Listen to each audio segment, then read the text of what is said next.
The doctor looked straight at me and said, "If you don't sign these papers, she may not make it through the night."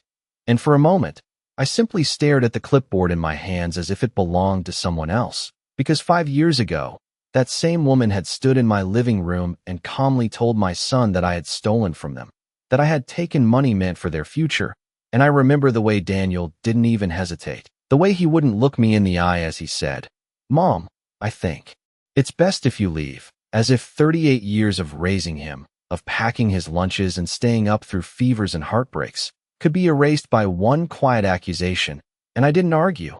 I didn't cry. I didn't defend myself. I just nodded, picked up my coat, and walked out of the house I had once called my own, because something in Olivia's voice that day told me the truth wouldn't matter, not yet. And over the next 5 years, I learned how to live in smaller spaces, how to stretch $1 until it felt like $2, how to sit in silence without expecting the phone to ring. And all the while, I kept every document, every statement, every quiet piece of proof that told a different story than the one they believed, not because I planned revenge, but because I knew one day the truth would need a witness. And now here I was, standing under the harsh white lights of a hospital hallway that smelled faintly of antiseptic and coffee, listening to machines beep behind a closed door, where Olivia lay unconscious, while my son, my only child, stood a few feet away with his hands shaking, his voice breaking as he said, "Mom, please, they said you're the only one who can authorize this." And I noticed how different he looked now, older somehow, like the weight of the past 5 years had finally settled on his shoulders. And I wondered if he remembered that day, if he remembered how easily he let me go. And I looked down at the papers again, at my name printed clearly in bold letters, the same name Olivia had tried to erase. And for the first time in a very long time, I realized that the silence I had carried all those years wasn't weakness, it was patience. And as I lifted the pen, I understood that whatever I chose next would not just decide her future, it would finally reveal the truth they had refused to see. I did not sign right away because something about the weight of that moment demanded stillness, the kind of stillness I had learned to carry over the past 5 years, the kind that keeps your hands steady even when your heart remembers everything. And as Daniel stood there waiting, I found myself drifting back to the morning it all began, to the way sunlight had come through the kitchen window of my old house, warming the counter where I had set down 2 cups of coffee, one for me and one for him, because he had called the night before and said he needed to talk. And I remember thinking it would be something ordinary, something fixable, because that is what mothers believe, that whatever breaks can be put back together if you are patient enough. But when he walked in, Olivia was right behind him, dressed neatly, composed, her eyes already holding a quiet certainty that made my chest tighten before a single word was spoken. And Daniel did not sit down, he just stood there and said, "Mom, there is something we need to ask you." And I smiled, told him to sit, told him his coffee was getting cold, but he did not move. And then Olivia spoke, her voice calm, almost gentle, as if she were explaining something simple. "We have been reviewing our finances, and there is money missing." And I felt the world tilt just slightly, not enough to fall, but enough to know something was wrong. And I asked what she meant, because I truly did not understand. And she stepped closer, placing a folder on the table, neat and organized, every page arranged like a story that had already been decided. "The transfers were traced back to an account connected to you," she said. And I remember looking at Daniel then, waiting for him to laugh, to shake his head, to say this was a mistake. But he did not. He just watched me with a kind of distance I had never seen before. And in that moment, I realized that whatever she had shown him, whatever she had told him, had already taken root. And I could have argued. I could have raised my voice, demanded proof. But something inside me understood that logic would not reach him anymore, not when trust had already been replaced. So I simply said, "I did not take anything." And Olivia gave a small, almost sympathetic smile, the kind that feels like a door quietly closing. "Of course you would say that," she replied. And Daniel exhaled as if the decision had already been made long before they walked through my door. And when he asked me to leave, I saw not anger in his face, but relief, as if choosing her version of the truth made his life simpler. And that was the moment I understood that I was no longer part of his world, not because I had changed, but because someone else had rewritten my place in it. And now, standing in that hospital hallway, Holding the pen that could change everything again, I realized that the past had not disappeared. It had simply been waiting, just like I had. After I left that house, I did not go far, at least not at first, because leaving a place where you built your entire life is not something the body understands right away. So I stayed in a small one-bedroom apartment on the edge of town where the walls were thin and the windows faced a parking lot instead of a garden. And every morning I woke up expecting to hear Daniel's voice down the hallway before remembering that there was no hallway anymore, just a narrow space with quiet corners that echoed differently. And I learned to move through that silence carefully, not because it hurt less, but because I refused to let it break me. And I kept my routines simple, making coffee at exactly 7, reading at the same chair by the window, paying my bills on time even when it meant choosing between small comforts and necessary expenses, because control over the little things became the only thing no one could take from me. And it was during those early months that I began to notice something that did not sit right, not in an emotional way, but in a practical one, because the accusations Olivia made had been too precise, too organized, and I knew the way my life had been structured. I knew every account, every transfer, every document, and there were no gaps, no missing pieces that could explain what she claimed. So instead of chasing after Daniel or trying to convince him, I turned my attention to the only thing that could not be argued with, which was the truth on paper, and I started gathering everything: old bank statements, archived emails, records of transactions that went back years, sitting at a small kitchen table night after night with a single lamp on, highlighting lines, marking dates, building a quiet timeline that no one else could see yet. And the more I looked, the clearer the pattern became.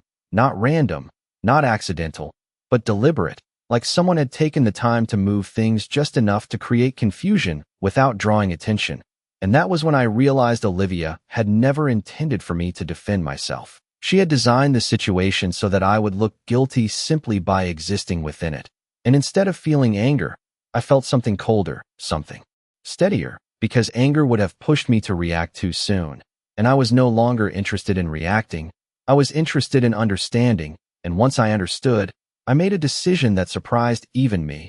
I would not confront them, not yet, because if Olivia was willing to build a lie this carefully, then exposing it would require more than a single conversation. It would require time, patience, and a moment where the truth would not just be heard, but needed. And so I lived my life quietly, not as someone defeated, but as someone waiting, knowing that somewhere ahead, there would come a day when everything she had constructed would begin to unravel on its own. And when that day arrived, I would not need to raise my voice at all. It was in the second year that the pattern finally revealed itself in a way I could no longer ignore, not because it became louder, but because it became too consistent to dismiss. And I remember the exact evening when I saw it clearly, sitting at my small table with a stack of documents spread out in front of me, the overhead light casting a soft yellow circle that felt like the only place in the world where things still made sense. And I noticed that every transaction Olivia had pointed to followed the same quiet structure: small amounts, moved at precise intervals, routed through accounts that looked ordinary on the surface but did not belong to me. And yet somehow my name had been attached just enough to create doubt, just enough to make it believable. And I realized then that this was not a misunderstanding. It was a design, something built carefully over time. And I leaned back in my chair, letting that understanding settle. Because once you see the truth clearly, it does not rush you. It simply waits for you to decide what to do with it.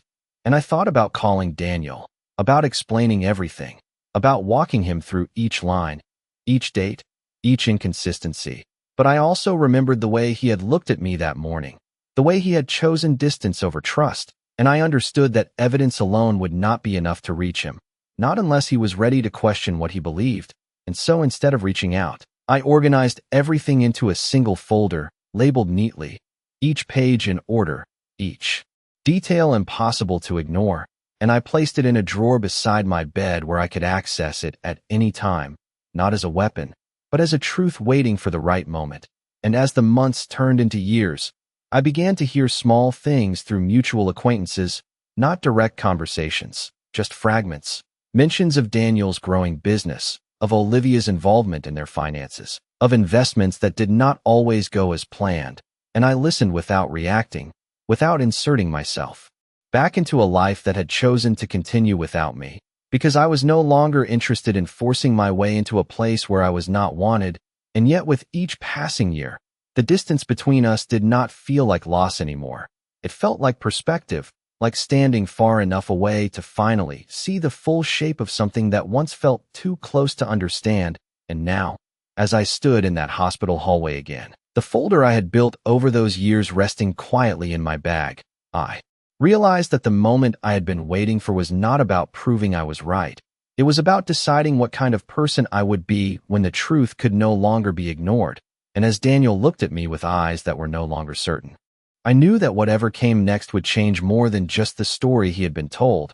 It would change the way he saw everything that had led us here.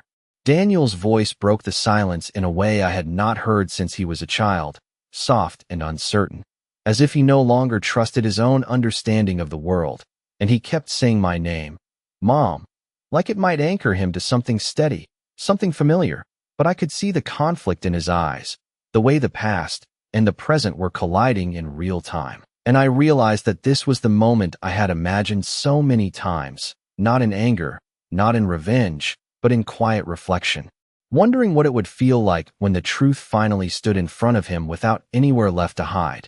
And I reached into my bag slowly, not wanting to rush what had taken years to arrive, and pulled out the folder, the same one I had built piece by piece at that small kitchen table, each document carefully placed, each detail preserved with a kind of patience that had once felt like survival, but now felt like purpose. And I held it in my hands for a second before offering it to him, not as an accusation, not as a demand, but as something simple, something undeniable, and he hesitated before taking it, his fingers brushing against mine in a way that felt both familiar and distant at the same time.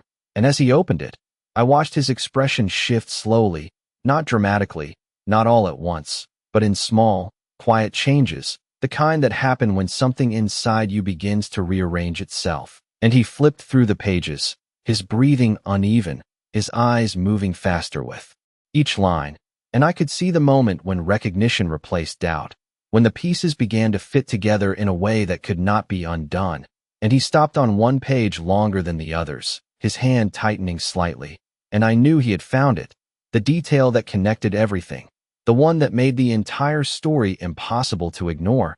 And he looked up at me then, his voice barely above a whisper, "Why did you not tell me?" And I held his gaze, steady, calm, not because I did not feel anything, but because I had already felt it all, years ago, in a quieter place. And I answered him simply, "Because you were not ready to hear it."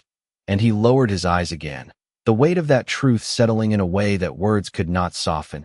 And behind the closed door, the steady rhythm of machines continued, a reminder that time was still moving forward whether we were ready or not. And I knew that what happened next would not erase the past. It would not undo the choices that had brought us here, but it would decide what kind of future, if any, we would build from this moment on. Daniel did not speak for a long time after that, and I did not rush him, because some realizations do not arrive with noise. They settle slowly, like something heavy finding its place. And I watched as he closed the folder carefully, almost respectfully, as if he understood now that what he was holding was not just paper, but 5 years of silence he had never questioned. And he pressed his lips together before finally saying, "I thought I knew what happened." And there was something in his voice that sounded smaller than I remembered, not weak, but uncertain. And I nodded slightly, not to agree, but to acknowledge that he had believed something that felt real to him. Because that is how these things work. Lies do not need to be loud. They only need to arrive at the right moment. And I saw him glance toward the closed door where Olivia lay, and I could almost follow the thoughts moving behind his eyes, the memories rearranging themselves, conversations replaying in a different light, details that once seemed harmless now carrying a different weight. And he asked quietly, "Did she know that you knew?" And I considered that for a moment, because the truth was not as simple as yes or no. And I answered, "I think she believed I would never prove it." And he exhaled slowly, the kind of breath that carries regret without needing to say the word. And for a brief second, I saw the boy he used to be, the one who would come to me when he did not understand something, trusting that I would help him make sense of it. And that memory passed just as quickly as it came, replaced by the man standing in front of me now, a man who had made choices he could not take back, and yet was still trying to find his way through them. And the doctor approached again, reminding us gently that a decision needed to be made, that time was not waiting for us to resolve everything that had happened. And Daniel looked at me then, not with certainty, but with something closer to humility, and he said, "I should have listened to you." And I did not respond to that, not because I disagreed, but because there are moments when words do not change anything, and I turned my attention back to the papers in my hand, feeling their weight in a different way now, not as a burden, but as a responsibility. And I understood that this moment was not about correcting the past. It was about choosing how to move forward from it. And I knew that whatever I decided would define not only how this night ended, but what kind of truth would remain when everything else finally settled.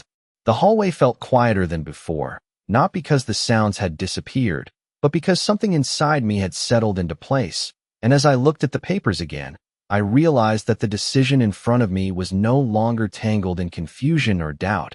It was clear in a way that only comes after time has stripped everything unnecessary away.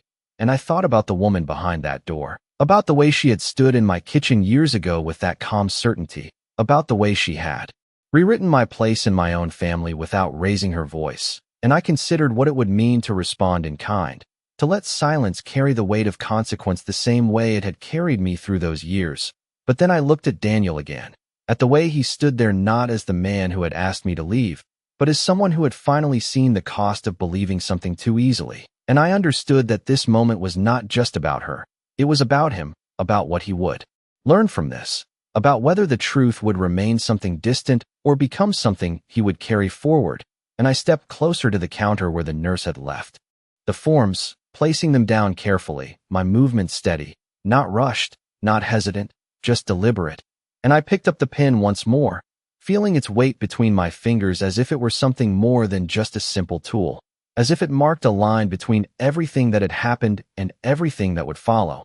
And I signed my name, slowly, clearly, without hesitation, because I knew that whatever came next, I wanted it to come from a place that I could stand behind, not out of anger, not out of spite, but out of a quiet understanding of who I had become through all of this. And when I finished, I set the pen down gently, sliding the papers back toward the nurse, who nodded and moved quickly down the hall. And for a moment, there was nothing left to do but stand there, the decision made, the past still present, but no longer controlling the moment. And Daniel let out a breath he seemed to have been holding for years, his shoulders lowering slightly, as if something heavy had finally shifted, and he looked at me again, searching for something he did not yet have words for. And I met his gaze without turning away, not offering comfort, not withholding it either, just standing there as I was, unchanged by his expectation, because some things cannot be repaired with a single decision. And as the door to the room opened and closed quietly behind the medical staff, I knew that this was not the end of anything. It was the beginning of a truth that would finally have to be faced. We did not speak much after that, not because there was nothing left to say, but because the space between us was filled with things that could not be resolved in a single conversation. And I stood there quietly as the minutes passed, watching the steady rhythm of the hospital move around us, nurses walking by with purpose, distant voices echoing down the corridor, life continuing in a way that did not pause for personal histories. And Daniel remained beside me, not as close as he used to stand when he was younger, but not distant either, somewhere in between, as if he did not yet know where he belonged in relation to me anymore. And after a while, he spoke again, his voice lower, more careful. "All this time, you knew," and I nodded slightly, not to emphasize the years, but to acknowledge the truth of it. And he looked down at his hands, turning them slightly, as if he expected to find answers written there. And I could see the weight of realization settling into him in a way that no explanation from me could have achieved earlier, because understanding has its own timing, and it cannot be forced before it is ready. And he asked quietly, "Why did she do it?" And I did not answer right away, not because I did not have thoughts, but because the question itself was not simple. And finally I said, "Some people do not need a reason that makes sense to others." And he let out a small breath, as if that answer did not bring him peace, but at least gave shape to something he had been trying to grasp. And we both turned slightly when the door to the room opened again, a nurse stepping out with a calm expression, explaining that things were stable for now, that there Would be time, more waiting, more decisions later, and I noticed the way Daniel nodded quickly, grateful for any sign of certainty, even a temporary one. And as the nurse walked away, he looked back at me, not with expectation this time, but with something closer to hesitation, and he said, "I do not know how to fix this." And I understood that he was not just talking about the situation in front of us. He was talking about everything, the years, the distance, the choice he had made, and I considered his words carefully before answering, because this was not a moment for comfort that erased consequences, and I said simply, "You cannot fix what has already happened." And he looked at me, absorbing that, and I continued, "But you can decide what you do next." And the silence that followed was different from the silence before. It was not empty. It was full of something new, something uncertain but real. And I realized that the truth had finally done what it needed to do, not loudly, not dramatically, but in a way that could not be undone. And as I stood there, no longer waiting, no longer holding on to what had been lost, I understood that whatever came after this would not return things to the way they were, but it might, in time, create something that did not rely on illusions to exist. The hours that followed moved quietly, without the urgency that had filled the earlier moments, as if the night itself had decided to slow down and allow everything to settle into place. And I remained seated in the waiting area, while Daniel paced occasionally before finally sitting across from me, not speaking, not looking at his phone, just existing in a silence that no longer felt distant, but not yet familiar either. And I realized that this was what remained after truth had been revealed. Not resolution, not immediate understanding, but a space where everything had to be rebuilt carefully, without assumptions, without the easy comfort of believing what was convenient. And after some time, a doctor approached us again, explaining that Olivia was stable, that she would need time to recover, that there would be conversations later about her care and next steps. And Daniel nodded, absorbing each word as if he were relearning how to listen. And when the doctor left, he looked at me, not with desperation this time, but with something quieter, something that felt closer to responsibility. And he said, "I do not expect you to stay." And I considered that, not as a question, but as an acknowledgement of everything that had happened. And I stood slowly, feeling the weight of the day settle into my shoulders in a way that was not heavy, just real. And I picked up my bag, the same one that had carried both my past and my proof.